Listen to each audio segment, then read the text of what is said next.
faire connaître ses produits ou services et ses savoir-faire, faire des démonstrations, inciter à l'essai. Des différents pays présents montrent leurs produits et en stimuler les ventes. Telles sont les lettres de mission de la première édition de la Foire internationale de la créativité et de l'artisanat de Porto-Novo, FICAP. Démarré depuis le 16 avril dernier sur l'esplanade de l'Assemblée nationale à Porto-Novo, l'événement a été officiellement lancé le mercredi 23 avril 2025 par les autorités de la ville capitale, dans un contexte où la saison des plus bas sont pleins au Bénin. Mesdames et messieurs les forains, aujourd'hui est un jour de fierté où je prends parole pour vous souhaiter la bienvenue. Soyez les bienvenus sur la terre de la ville capitale à trois noms, Porto-Novo, Rogbonu, Adjaché. C'est un jour où nous célébrons l'âme vivante de notre culture et l'avenir de notre économie, l'artisanat. Nous sommes ici rassemblés pour rendre hommage à ces femmes et ces hommes qui, de leurs mains habiles, façonnent des merveilles. Chaque œuvre qu'ils créent est le reflet de leur passion, de leur ingéniosité et de leur reliance. Mesdames et messieurs, les représentants des pays limitrophes tels que le Sénégal, le Burkina Faso, la Côte d'Ivoire, ici représentés, cela dire que l'artisanat n'est pas seulement un métier, une vocation véritable d'une transformation de savoir, une perpétuation de notre identité. Et c'est pour cela que vous avez dépassé des frontières pour être avec nous. L'artisanat est une force de transformation et d'innovation. Nos artisans ne se contentent pas de reproduire le passé. Ils innovent, ils s'adaptent, ils transforment. Face aux évolutions du monde, ils réinventent leurs pratiques, explorent de nouveaux matériaux, intègrent les technologies modernes et conquièrent de nouveaux marchés. Mais ils ne peuvent y arriver seuls. Ils ont besoin de nous, institutions, partenaires, consommateurs. Ils ont besoin vraiment d'un environnement qui peut les encourager leur créativité, qui leur donne les moyens de se structurer, de se professionnaliser et de prospérer. L'artisanat est un engagement collectif pour un avenir prospère. Aujourd'hui, plus que jamais, nous devons faire de l'artisanat une priorité. Il est un levier puissant pour l'emploi, pour la croissance et pour le rayonnement de notre pays. C'est l'occasion pour le maire de la ville de Porto-Novo de reconnaître l'importance de l'artisanat tout en saluant les efforts du gouvernement du président Patrice Talon, mais également remonter le moral à ses participants suite aux nombreux dégâts causés par d'ampleur.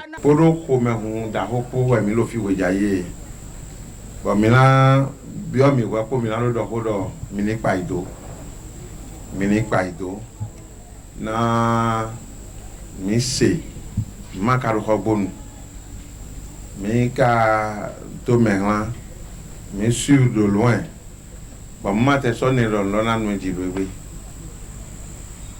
Bon, filer de miwa boujaye, n'ande mimi mo. On dit mais maintenant dans le comité d'organisation là. Mais faut pas le prendre. Maintenant dans le présidente artisan Rogbonton. Letton, Madame Mungevu Claudine, mais pourquoi le prenons? Moi, le nom de Confédération des artisans, élus consulaires de l'Office de l'élève du Copata. Bon, le nom de doyen, mais des titans, des ben, les organisations artisans, Porto-Novo, ton lait, des, mais ici, le dondo, mais Kouro Taragui. Tori Taragwe lo maoni comme l'opé nande yito ni ami mo eba posise maona juro mi na so mo bela se o mo ko mi tome bon mi ando do forain de l'ofilele nous s'attend le propos de wa ceux qui sont venus du Burkina recevez nos chaleureuses salutations du Togo, du Mali, il y a quel pays encore? Du Sénégal. Ah, Le Sénégalais, là, on va le visiter. Son stand est où? Mais il mérite qu'on le visite. Parce que prendre l'avion du Sénégal jusqu'au Bénin, il mérite notre soutien. Milo nodo artisan les big papata. Bonan dona milo. Kodo ayadjekpo. Ouais, Robon. Et dodo y accueilli foire. Première édition. Foire internationale de la créativité et de l'artisanat, FICA.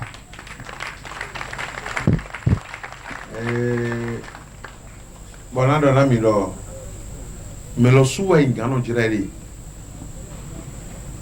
Melosu ni amajira de we bonan no te kondo meleni jirawe. Nto na osu melosi nkuma ma ando tande na jirawe. Be de na ba gbon bana ti filin. Ouais zombo milo no do titome artisan leton, responsable artisan leton.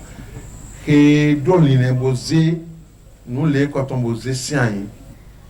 Milo na encourager artisanat.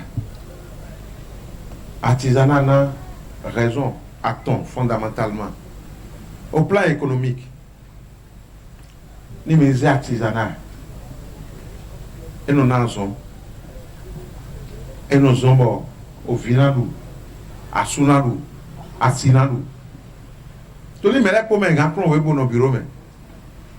Bon, mais quand on doit artisanat, mais au cours de nos données, et maintenant, l'artisanat, ce n'est pas un seul métier. Bon, nous sommes au gouvernement, mettons. Tous les nous Malofi, même le candidat présidente, et là, nous sommes au gouvernement. Le discours de c'est après les marrons du gouvernement. À moi, nous sommes le candidat président, nous sommes au gouvernement. Tous les gouvernements et le gouvernement artisan, c'est beaucoup. C'est une première. Tito Mende et Zéla c'est beaucoup. Chambre des métiers et de l'artisanat. Gouvernement des bails. Gouvernement des bails. Mais on va prendre le gouvernement. Toli, mais là, mais quand on voit comment on va voir une régie. Toli a sicolé, mais il dit. Et alors, ça ne va pas, désolé. Même les Wandé, il est pas bétonné. Il a accompagné, on a encouragé l'artisanat. Les gens de l'Autolie, ni miser artisanat et non renforcer l'économie locale. Et comme là sous mairie et yako et non bon alito gros hein gros tiens qui pere ni malade ma frère il a mon tiens c'est ça c'est important ouais so mairie doit no go donner artisan là bon pas donner boum to ni e boum mairie là sous les rangs de go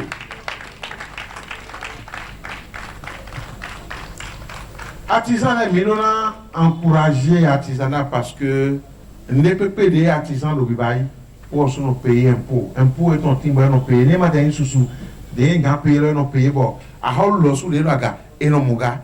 Bon, il y a un chien là que les bois d'eau. À quoi les roues Bibaï goudron, les roues de même pas, les roues de Bibaï. N'était miton le sous.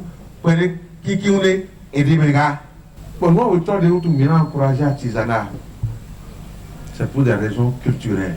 Maman est mi fini. Mais toi abada do abada. Mais Gangobi et Gangobi. Gabi. Ouais, mais surtout pantalon pour chemise pour et dos. Mais dos t-shirt pour casquette pour dos jean et dos. À mon et mon me propos, il a filé me propos et ton carré même moi. Ne me mon papa dit. Mi mon bazin. Mi mon bacon. Mi mon loyer dit ni mon yamlo me dit. Ne ma trop hagonoa. Ne ma ya yonoa. Elle est bonne, elle est anagon.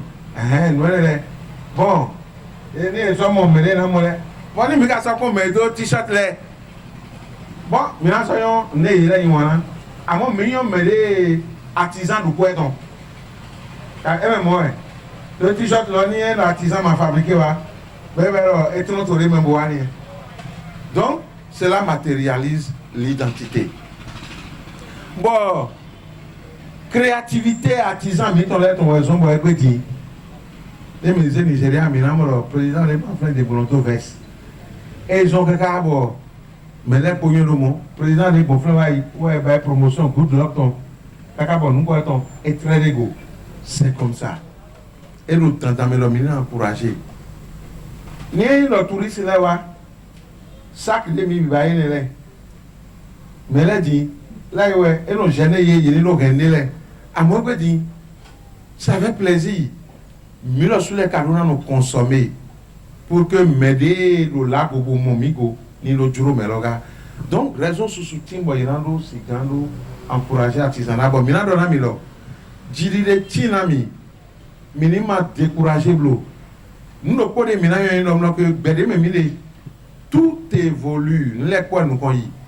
Et bien le milo sous logiciel mina actualisé. Et ouais je me formation les notings recyclage les notings. Parce que des notes à battre l'oreille, bombarder l'oreille. Et bien, ouais, c'est dans le diamant. Bon, mais les types de bonnes modèles pour avoir quelqu'un de nos et de la chambre des métiers représentée par monsieur Élisée, des métiers de l'artisanat bien sûr, CMA, de l'ensemble des élus consulaires qui sont derrière.